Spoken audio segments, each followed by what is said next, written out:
తెలంగాణ సచివాలయంలో ఎల్నినో ప్రభావంపై మంత్రి తుమ్మల నాగేశ్వరరావు ఉన్నత స్థాయి సమీక్షా సమావేశం నిర్వహించారు. జిల్లాల వారీగా వచ్చిన సూచనల ఆధారంగా రాష్ట్ర స్థాయి సమగ్ర కార్యాచరణ ప్రణాళికను రూపొందించి సీఎం రేవంత్ రెడ్డికి అందజేస్తామన్నారు. ఖరీఫ్తో పాటు రబీ సీజన్ పైన ఎల్నినో ప్రభావం ఉండే అవకాశం ఉందని, రాష్ట్రంలో 23 జిల్లాల్లో ఇప్పటికే లోటు వర్షపాతం నమోదైందని మంత్రి తెలిపారు.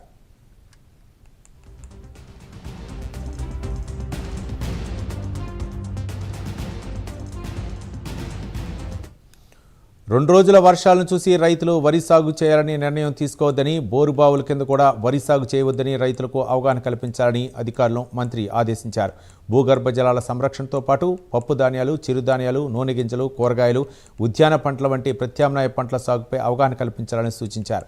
డ్రిప్ స్ప్రింక్లర్లను సబ్సిడీపై అందుబాటులోకి తీసుకురావడం, అలాగే విత్తనాలు, ఎరువులను ముందుగానే సిద్ధంగా ఉంచడంపై కూడా అధికారులకు స్పష్టమైన ఆదేశాలు జారీ చేశారు. అలాగే గ్రామ స్థాయి నుంచి జిల్లా స్థాయి వరకు ప్రత్యేక పర్యవేక్షణ వ్యవస్థను ఏర్పాటు చేయాలన్నారు మంత్రి తుమ్మల. రాష్ట్రంలో ఇప్పటికే 24% లోటు వర్షపాతం నమోదైందని, ఈ ఏడాది సుమారు 32 లక్షల ఎకరాల్లో సాగు తగ్గే అవకాశం ఉందన్నారు.